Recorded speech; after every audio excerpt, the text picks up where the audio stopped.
If in fact our minds were a blank slate and experience wrote on them, we would be very impoverished creatures indeed. So the obvious hypothesis is that our language is the result of the unfolding of a genetically determined program. Well, plainly there are different languages. In fact, the apparent variation of languages is quite superficial. It's certain, as certain as anything else, is that humans are not genetically programmed to learn one or another language. So you bring up a Japanese baby in Boston, it'll speak Boston English, and you bring up my child in Japan, it'll speak Japanese. And that means that from that it simply follows by logic that the basic structure of the languages must be essentially the same. Our task as scientists is to try to determine exactly what those fundamental principles are that cause the knowledge of language to unfold in the manner in which it does under particular circumstances. And incidentally, I think there is no doubt the same must be true of other aspects of human intelligence and systems of understanding and interpretation and moral and aesthetic judgment and so on. My question is a little bit separate from the topics of today. It relates to your work on linguistics.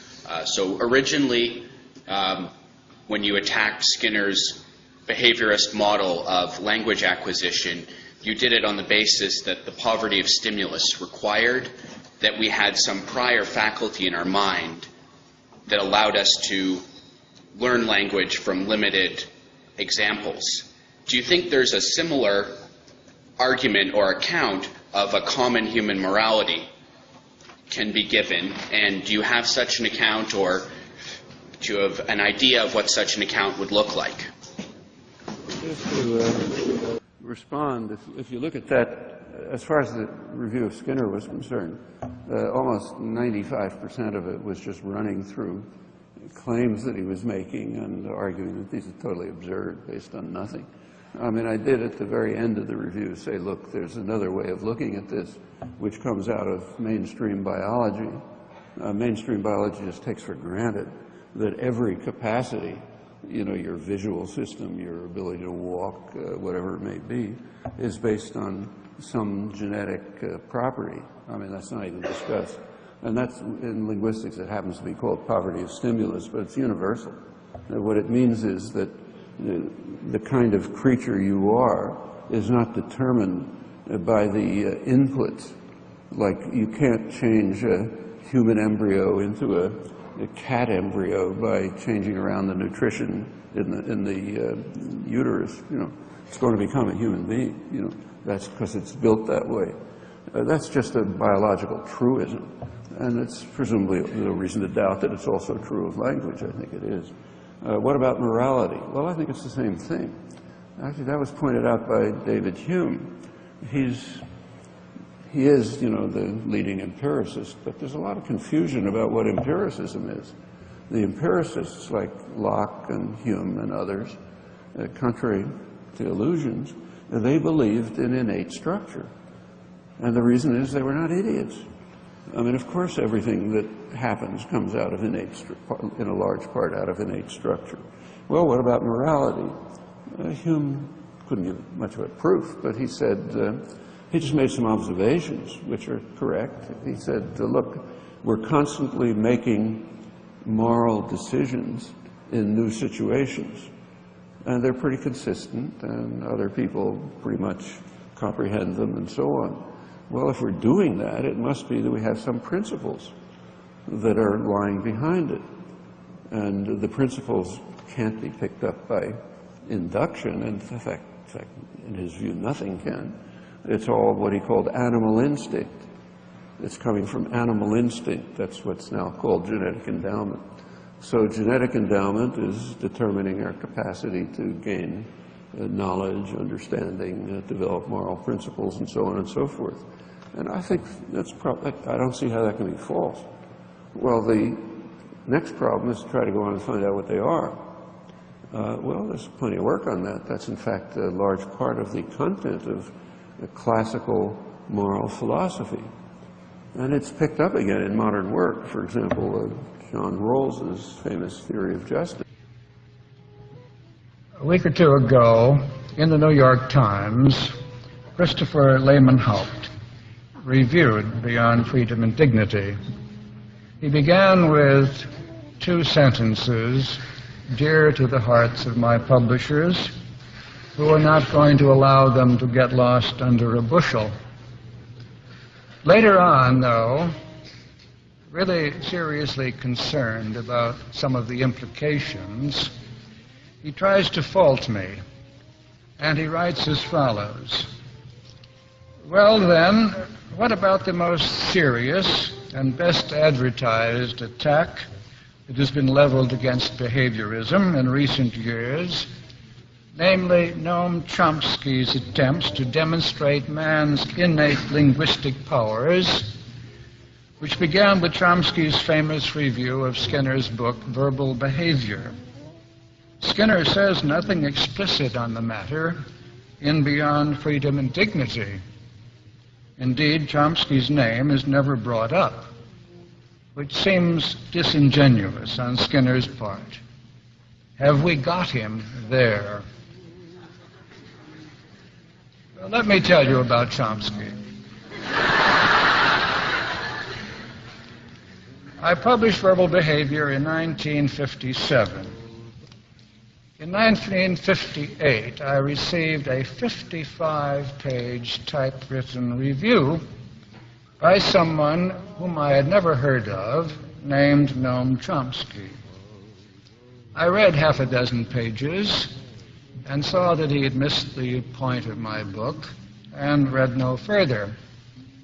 In 1959, I received a reprint from a journal called Language, reduced now to 32 pages in type, and saw that it was the same review by this unknown character, and so I put it aside without reading it. Then, of course, Chomsky's star rose. A whole new movement welled up in linguistics, generative transformational grammar. And the linguists have this peculiar capacity to make whatever they do seem terribly important. I remember a decade when we were all excited about the analysis of the phoneme, and then a decade when it was semantics, backed up a bit by the logical positivists. And then came the decade of syntax and grammar. And Chomsky's review of my book began to be widely cited and reproduced, reprinted. It became much better known than my book. And then word got around, why was I not answering it? Well, by that time, I had no inclination to do so at all. In the first place, if I were to answer it, I should have had to read it. And I had no intention of doing that. Moreover, I should have had to read up on generative grammar, which I found very boring. And I should have had to go into the broader issues. Chomsky is the intellectual child of Roman Jakobson, and Claude Lévi-Strauss is another in another field, anthropology. And they represent a movement called structuralism, which is quite clearly not my cup of tea. It is an effort to explain behavior in terms of the form or topography or structure of the behavior without appealing to any prior causes. And this seems to me a hopeless task. So I actually didn't answer Chomsky. Unfortunately, I don't need to now because a psychologist, Kenneth McCorquodale, has done a beautiful job taking Chomsky's review apart page by page. This has been published in the Journal of the Experimental Analysis of Behavior. But the whole thing got out of hand. It went way beyond linguistics. It began to be said that I was the modern representative of John Locke back in the 17th century, the British empiricist, who felt that the mind began as a clean slate, tabula rasa, and that all knowledge came from experience. Well, Chomsky was the modern intellectual descendant of René Descartes, the rationalist, who believed that you had to think even before you were aware that you existed.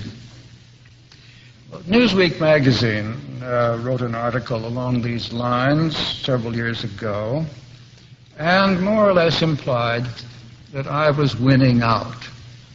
This enraged the Chomskyites, and a flood of letters came in, of which Newsweek thought it wise to publish 4. Each one, in its own way, repeated a common misunderstanding of my position. One contended that I am a stimulus response psychologist, which I am not. Another contended that I think people are nothing more than pigeons, which I do not. The one I liked best had at least a touch of wit. Going back to those 17th century progenitors, the letter writer advised Newsweek to lock up Skinner and give Chomsky des cartes blanches.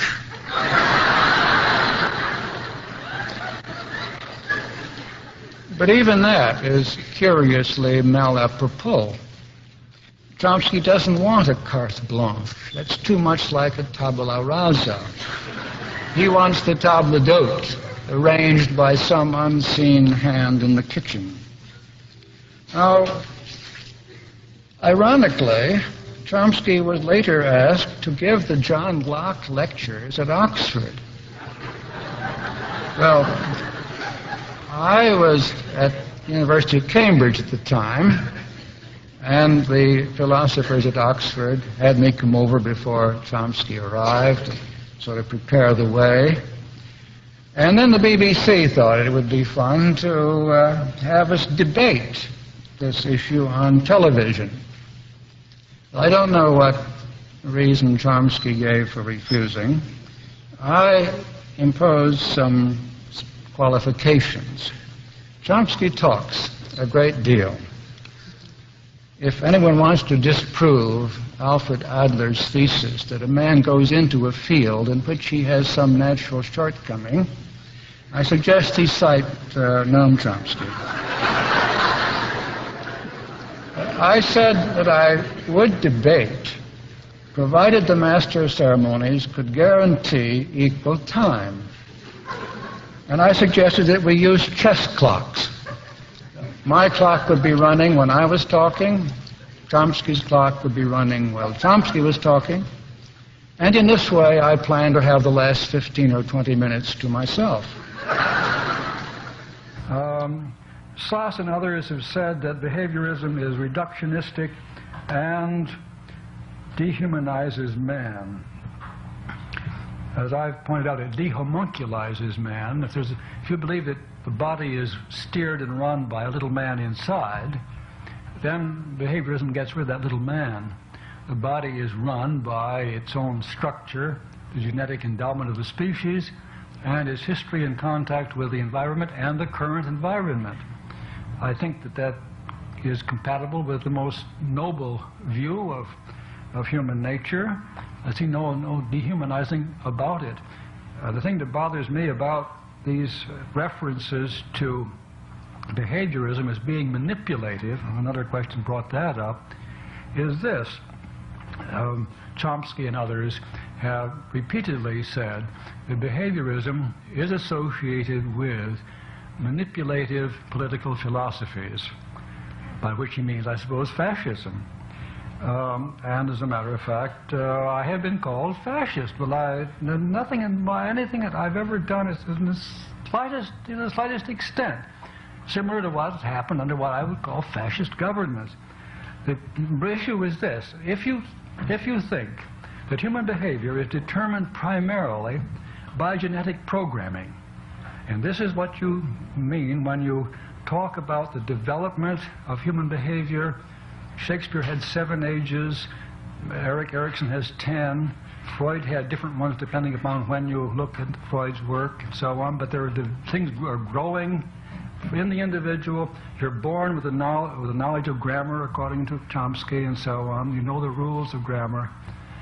If you think that we develop in the sense of grow, like an embryo, And Chomsky has said, Roger Brown has said, that the development of language is like embryonic growth. Then you're at one end of the continuum. At the other end, you say behavior is due to what happens during the lifetime of the individual. You don't deny that you start with an organism, and that is genetic, but it is pliable, manipulable, you can change it. Then, quite clearly, in that case, manipulation is at the end of the environmental end of the continuum. Because you can change the environment, you can't change the genetic endowment except very slowly through some kind of genetic program. And nobody pays much attention to eugenics these days or any kind of effort. You can't make people speak grammatically by breeding people with better innate grammar. It don't work that way. If you want to teach people to be grammatical, you teach better grammar in schools. Well, if those are the two ends, then you ask which is going to be the one politically most associated with, let's say, vicious political practices. Well, I submit that if you know how to change the environment and are concerned with things like education, therapy, and so on, you will use those ways to bring about the kinds of changes that are important. If you, on the other hand, don't, if you believe this thing is all born into you, then you can't change in any reasonable way at all, and you turn into the most violent ways. The person who really believed in the genetic programming of behavior in the 20th century was Adolf Hitler. That's racism. And Chomsky is absolutely 180 degrees wrong about this. It isn't that racism follows, it isn't that the concentration camp follows from a theory of innate behavior. It is that when you believe that behavior is innate, you can't think of anything else to do but a final solution which involves a concentration camp. When you are concerned about changing behavior and can do so, then you don't turn to the vicious methods. You turn to better schools, better forms of therapy, better incentive systems, better rehabilitation programs, and so on. So I would say just the opposite from Chomsky, that a good practical behavior modification makes it possible to be humane in dealing with people, whereas the genetic approach leaves you open to nothing but violence. I'm sure that my so-called friend, Dr. Thomas South, would not agree with that. He is the ultimate in a rightist, but also, curiously enough, would believe in the individual as determining his own behavior. Well, that is a form of genetic determination, of course. We're launching today a rather spectacular and I hope thoughtful a series of 4 exchanges between men distinguished in the social sciences who are considered foremost in their fields of study. My curiosity is to know more about what these gentlemen are up to, because inevitably their scribblings will shape the thought of tomorrow, if there is any thought tomorrow. We begin today by inquiring into the means by which men develop morally. Everyone has, of course, heard of B.F. Skinner, who was previously on this program and whose book Beyond Freedom and Dignity was a notorious bestseller in 1971, or more exactly, a notorious book which was also a bestseller in 1971.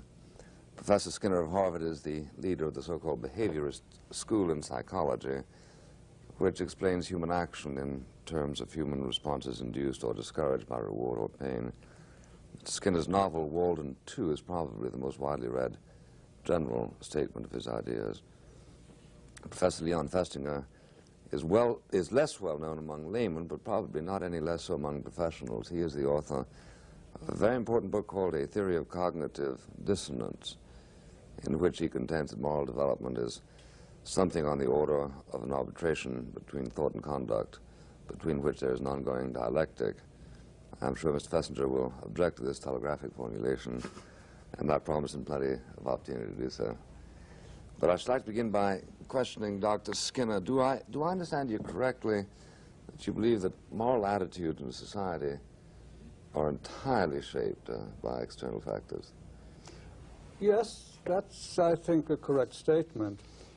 I don't deny that people who behave morally feel moral when they're doing so, but I want to know why they behave that way, and I think you must look to the social sanctions, beginning when a child is very small, working on him throughout his lifetime, which lead him to behave in ways which to some extent control his own selfish impulses and make him more responsive to the interests of others. It's been said that man is the unique example of evolution because he has evolved a moral sense. I think that's putting it the wrong way. What the human species has done is to construct a social environment, a culture or many cultures, which are essentially situations in which individuals come to behave in ways which are related to the good of others rather than their own personal good. What they feel when they're doing this is interesting, but it's a byproduct. I don't think that a person behaves morally because he is moral, nor do I think a man is moral because he behaves morally. This is the old issue, whether a man is sinful because he sins or sins because he's sinful. Neither. He does this because of some third factor which hasn't been mentioned yet, and the social sanctions are the reasons why people feel moral and behave morally. So if we want to do anything about this, if we want to make people more likely to behave in moral ways, we should look at the sanctions. We should look at how society arranges conditions which produce moral behavior. Well, how do you account for certain phenomena, I guess you would call them phenomena, I'm not sure I would, which sociologists have observed and are more or less prepared to accept as universals? For instance, the institution of the family.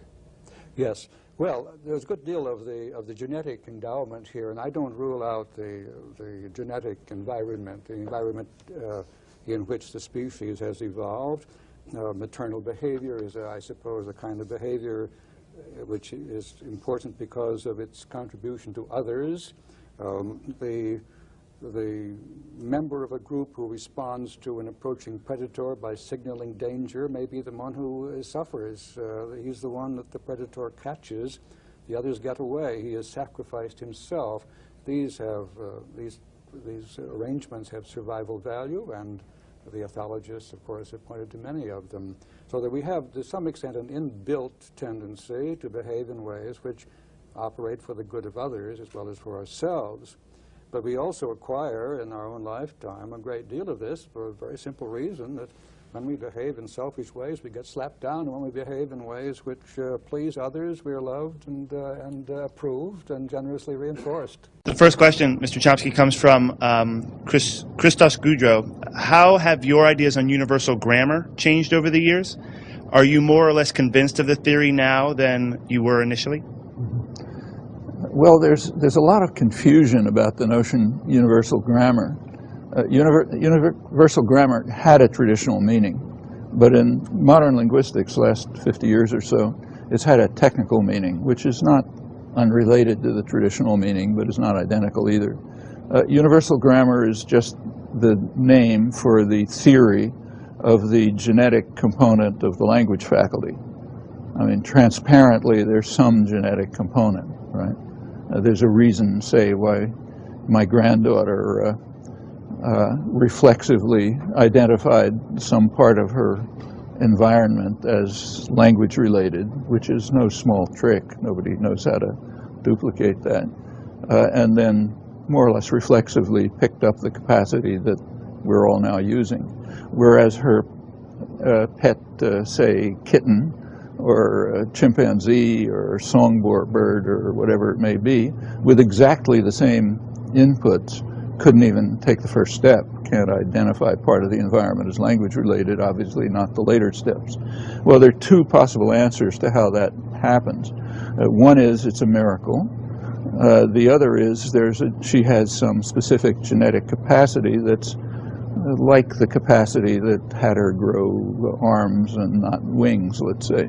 Just some fixed, or had a mammalian visual system, but not an insect visual system.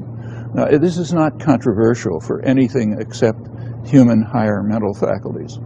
For some reason, when people investigate human higher mental faculties, they have to be insane. You know, you can't accept the approach that we take to everything else in the world, the kind of a methodological dualism. Everything else in the world we study by the standard methods of science, but when we talk about human higher mental faculties, we have to become mystics.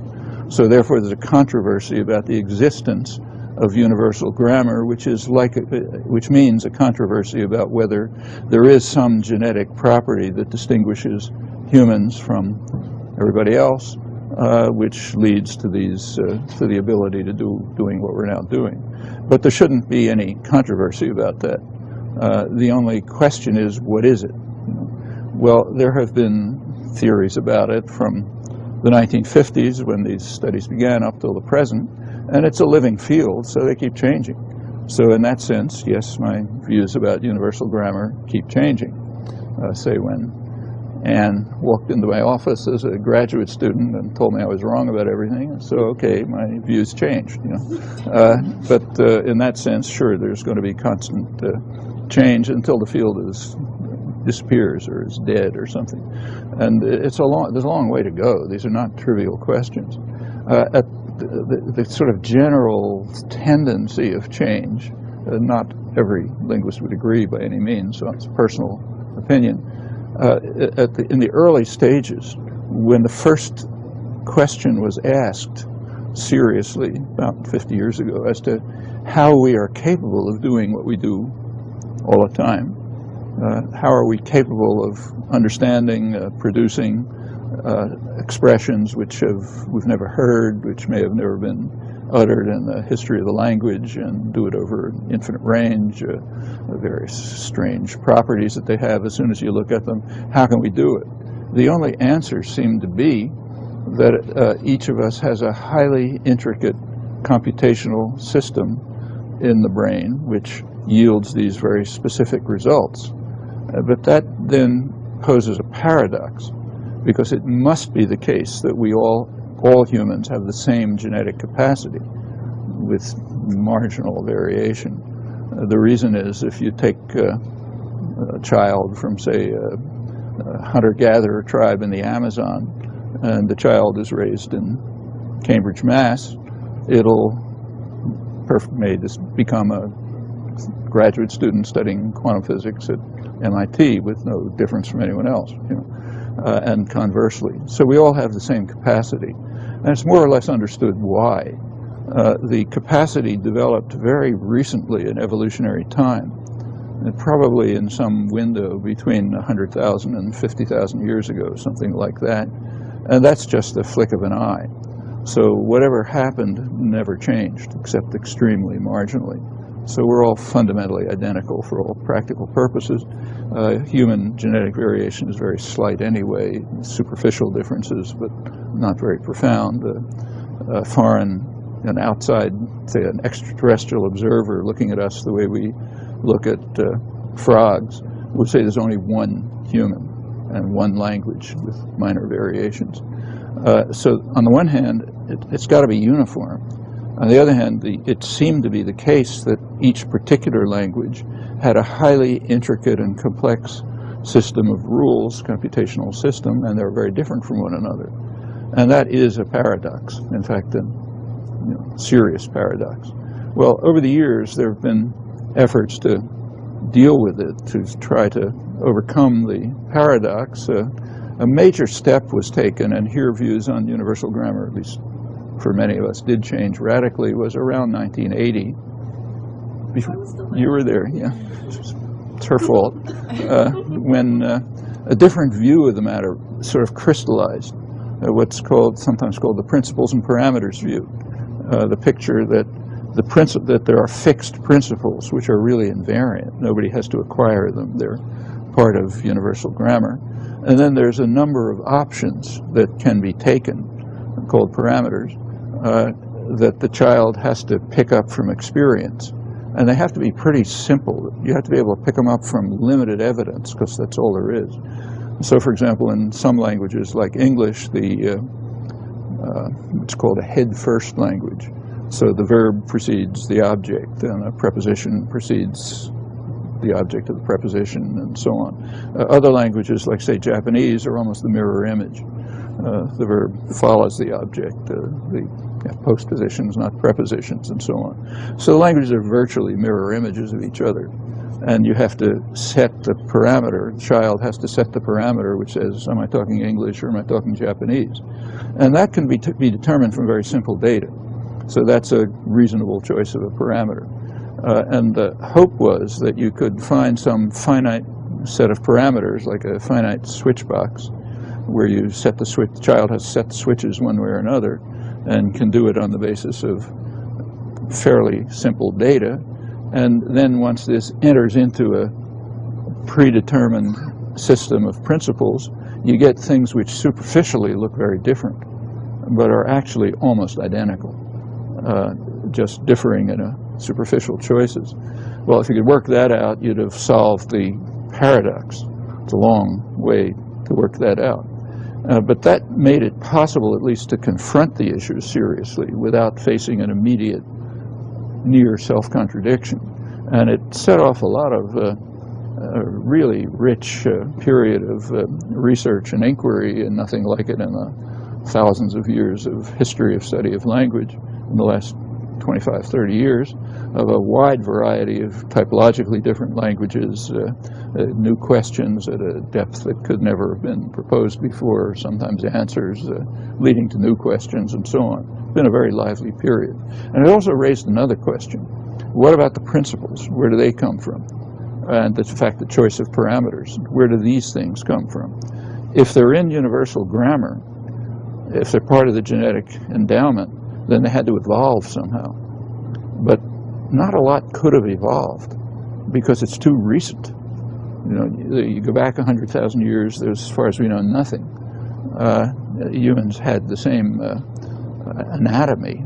Anything that's preserved in the fossil record is about the same, you know, hundreds of thousands of years back. So some small change must have taken place in the brain, which somehow allowed all of this to suddenly blossom. And pretty soon after that, again in evolutionary time, like maybe a couple of tens of thousands of years, which is no time at all, humans started leaving East Africa, where we all come from, as far as anyone knows. So some small group developed this system and then spread all over the world, and now they're all essentially the same. But what evolved in that short period of time cannot have been very complex. You know, you wouldn't expect a series of extensive stages, like, say, development of limbs, you know, millions of years.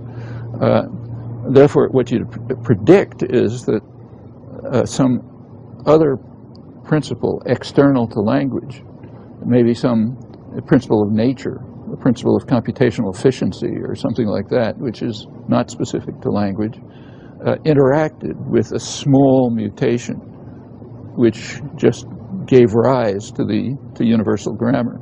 Well, that sets forth a new goal of research, to see if you can determine that the principles themselves do not have the intricacy that they appeared to have, but are actually the result of application of non-linguistic, in fact, maybe non-human principles, like general principles of computational efficiency, to whatever small change took place. And the small change was probably the capacity to carry out recursive enumeration, basically, the capacity that gives you the number system, for example, to take two objects already constructed in the mind and make up a new object out of them, and then keep that process up indefinitely, so you get an infinite array of possible expressions, each with some semantic interpretation and some mode of externalization, speech, sign, whatever it may be.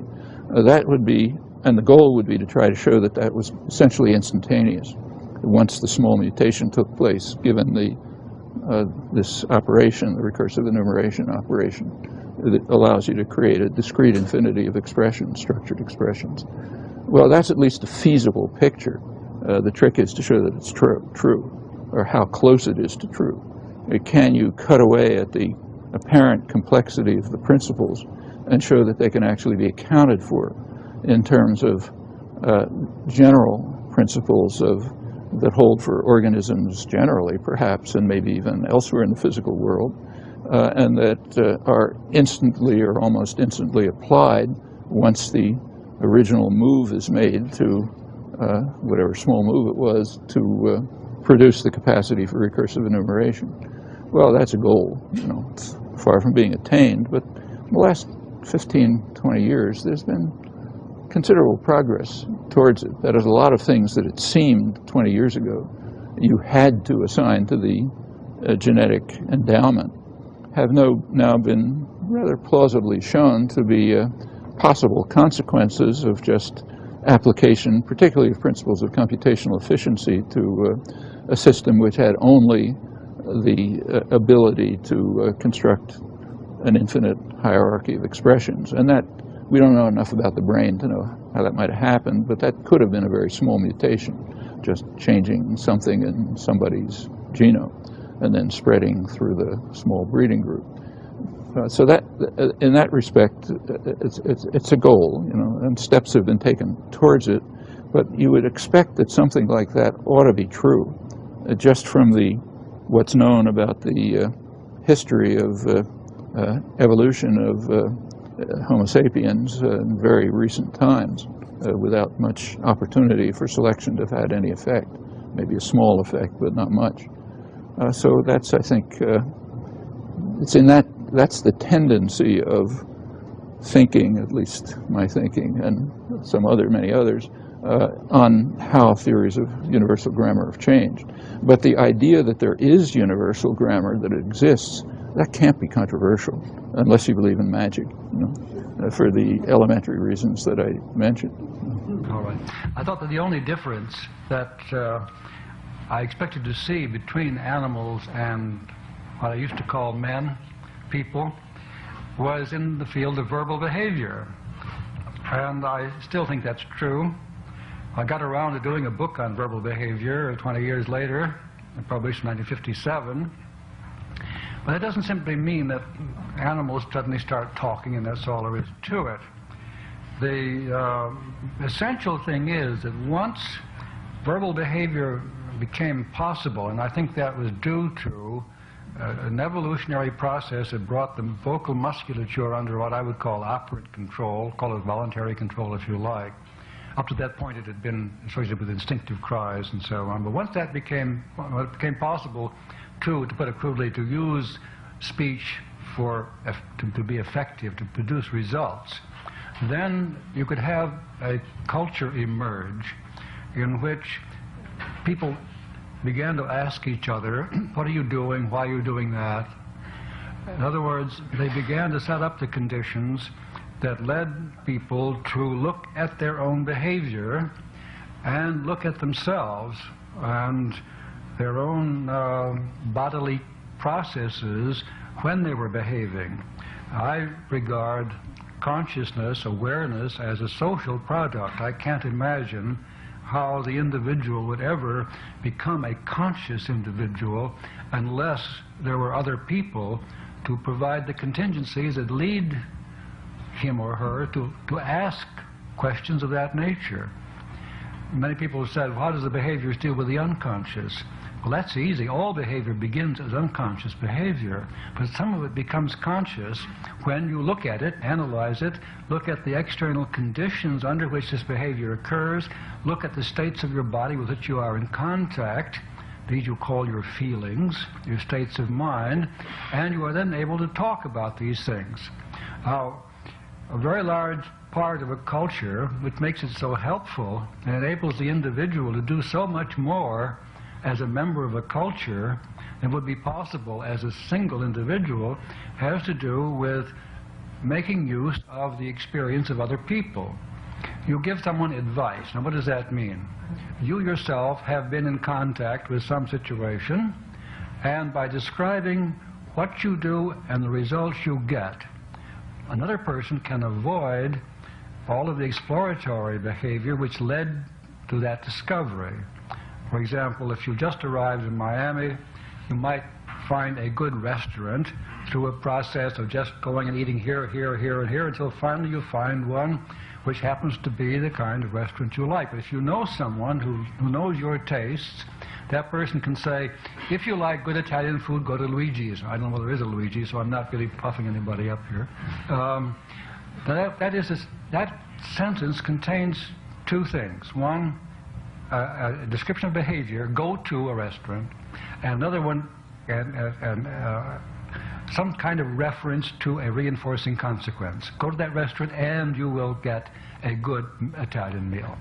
Now, once that has happened, you don't need to bother going all over Miami till you find a good Italian restaurant. And that's a very useful thing. The advice that one person gives another, the warnings one gives another, the maxims and proverbs, which are sort of general kinds of advice that a culture can develop, these become extremely important. And I've argued, and I think I've convinced myself, that governmental and scientific laws are of this nature.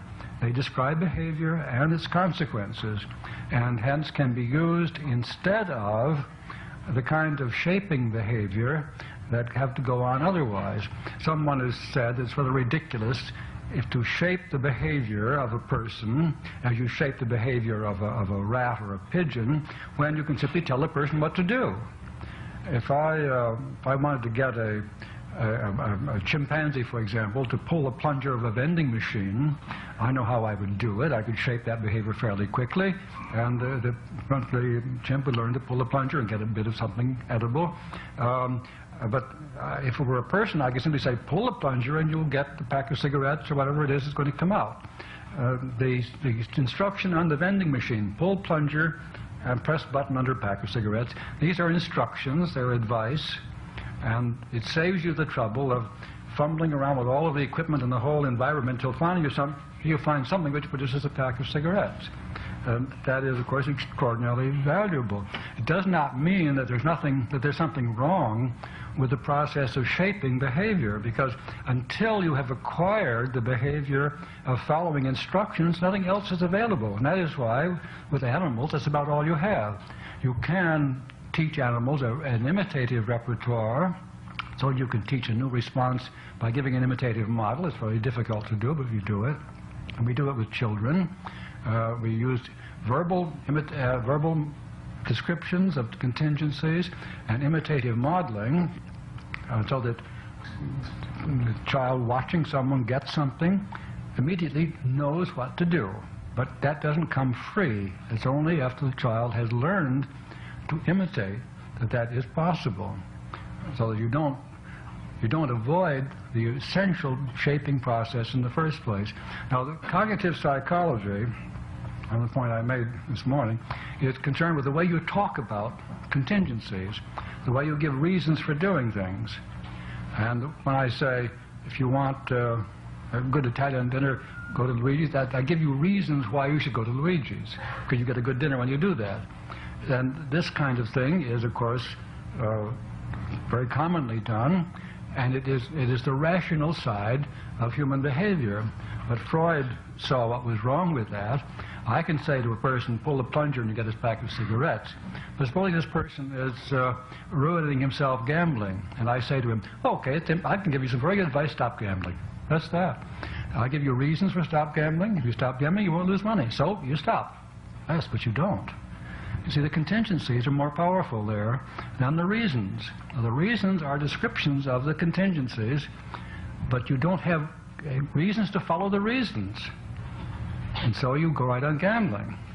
And that's a problem that therapists face. You can give a patient reasons for behaving well, but that isn't enough, as Freud was very clearly pointed this out. Freud would say with the unconscious reasons, and by unconscious reasons, all he means, all I would mean, and if I said the same thing, is that there are reinforcing contingencies, mostly reinforcing consequences, which are strengthening behavior in opposition to what appear to be the reasons that society gives you for behaving in a given way. As you know that if you want to get along better with your wife, you should stop nagging, or should stop complaining, stop this, that, and so on. All right. Those are reasons, and probably they're correct. On the other hand, it's terribly reinforcing to you to find that she's wrong in this, and complain about this, and complain about that, and so on. So that is what you do. There are reinforcing consequences to determine the behavior. The reasons given aren't enough. And I think the main problem, really, in therapy, it seems to me one of the problems in face-to-face therapy with just not a psychotic, but a neurotic person, is to find the contingencies of reinforcement, which are the troublemaking effects, so that good reasons, which are descriptions of better contingencies, can actually work.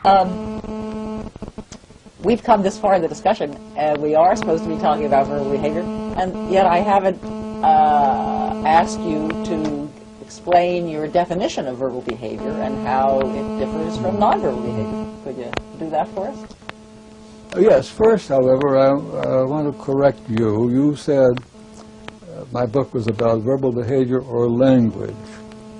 Now, in the book, I defined a language as a verbal culture. It is people speaking, texts read, and so on, which alter the behavior of speakers. Language, the English language is not saying anything, not speaking. I do speak English. In other words, what I say as verbal behavior has been shaped by English as a verbal environment. When I speak French, that has been shaped by, alas, not the French environment, but book learning and so on. The languages are on the side of the reinforcing contingencies. And when you study language, you study current practices in the verbal community, which is not speaking at all, but reinforcing speaking. And that is why linguists have so often confined themselves almost entirely to the behavior of the listener. Chomsky and others, is this a grammatical sentence? That's not a question about verbal behavior. It's a question about the listener or the reader. Is a listener or reader responding effectively to that particular verbal pattern? And so they begin to analyze the structure of the language, and as is structuralism of the worst kind. Now, meanwhile, someone has had to be speaking, and that is the product of what listeners have done over years of contact with the speaker. The verbal behavior is behavior. Language is the word for a verbal environment, and it is studied as such, and has always been studied as such by linguists. All the languages in the world, that doesn't mean all of the verbal behavior that's been going on. It means these are the cultures which have shaped different kinds of verbal behavior. Now, verbal behavior is what I'm doing right now. I'm making noises. And I'm making the noises which have had certain kinds of consequences. The first time I said Dada, my father was in ecstasy, I dare say.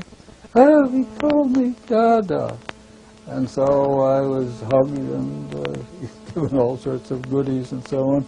And ever since, I went on calling him Dada or Daddy. Actually, it was Papa, but it doesn't matter. But anyway, it's not quite so easy for a child to say Papa, apparently. But anyway, my whole repertoire has been shaped by the kinds of consequences that have followed. And those kinds of consequences are the things which have created general principles to all languages. The fact that there are universals is made a great deal of, that all languages have certain common features. Of course they have, because there are common reasons why people have reinforced my behaviors in these various ways. And there are, in all languages, there are questions. What did you say? Or what is that? In all languages, there are negations. No, not that. In all languages there are things talked about, there are actions talked about, and so on and so on.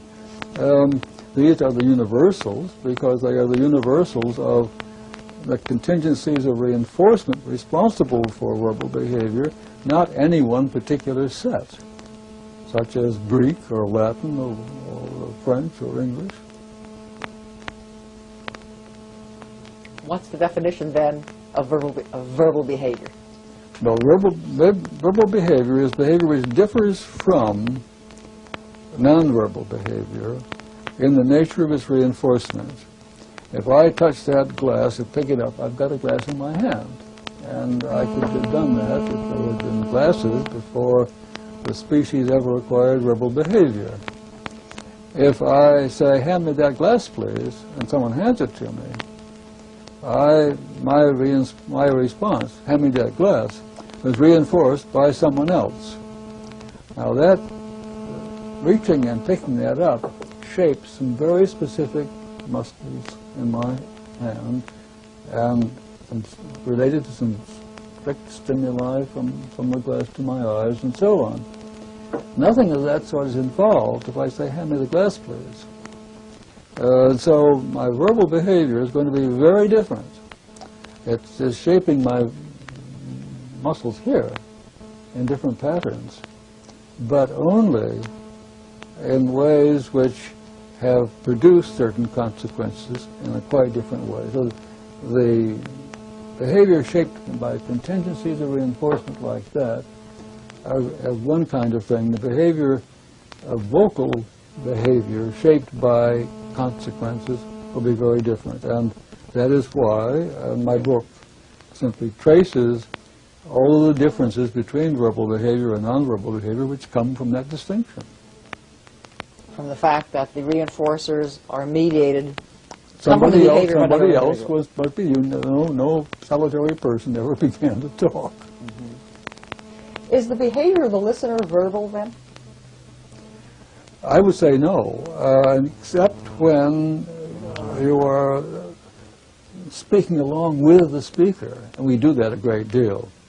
If we hear people sing the Star-Spangled Banner before a ball game, we're probably saying it along with what we're hearing, if we are very loyal people. And when we read a poem we know very well, we are saying it along with the speaker. Even though he may be dead for several hundred years, he said it, and in reading it, you are saying it. You're not just responding to it. The first time you responded to it, you had no cues to lead you to say it yourself. First time you read a poem, you word after word, but after that, you heard this and done this 1,000 times, you're ahead of the text, and the text is prompting, or you may forget it and just recite the poem. Then you are the listener, the reader who is saying it. I'm going to come back to the question of the speaker and the listener. All right. You may remember that it has puzzled me for some time. Many people would say, probably you and I would agree, that what the listener does is every bit as complicated as what the speaker does. But you're saying that it's in what way is it different, except for not making noise? Well, the listener is responding to stimuli. For example, I'm a cook, and I either ring the triangular bell, chow is ready, or I just call out, chow.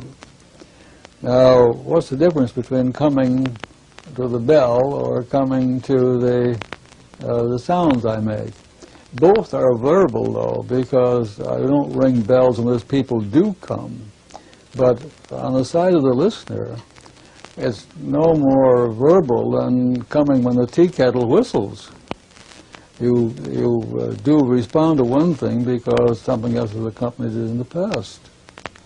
And I don't see I don't see listeners doing things that they don't do in nonverbal environments. they may not be doing things. I mean, picking up a glass and handing it to you, I could do, as you say, whether or not you had asked for the glass of water. Yeah. But the argument is often made by psycholinguists that we're dealing with quotes, language in two forms, the productive side, the receptive side, or the comprehension side. If you, as you do, speak in long, complicated academic sentences, I have to, quotes, process that stream of sound to make sense of it. You have been affected by cognitive psychologists. Are you processing? What does that mean?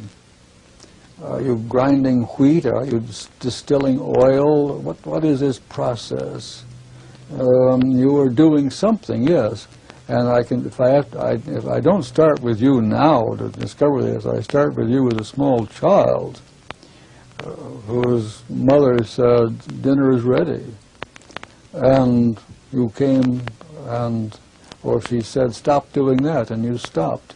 You learn to do, you learn to stop doing in response to stimuli, which would be just as much as not touching something if it's hot, or picking something up when it looks appetizing, and so on.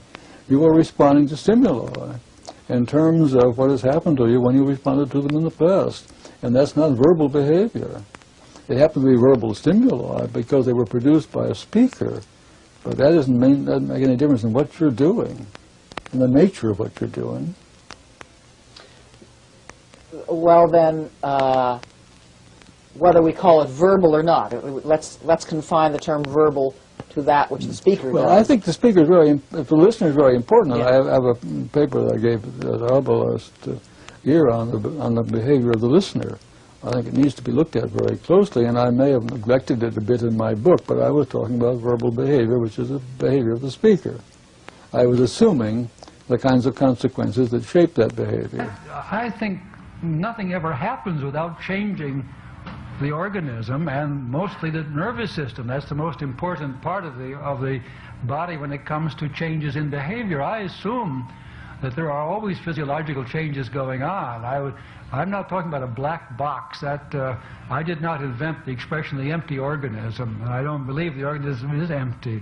I want to work as closely with physiology as possible. I think a good behavioral account is the very best thing you can do for the physiologist by telling them precisely what the assignment is.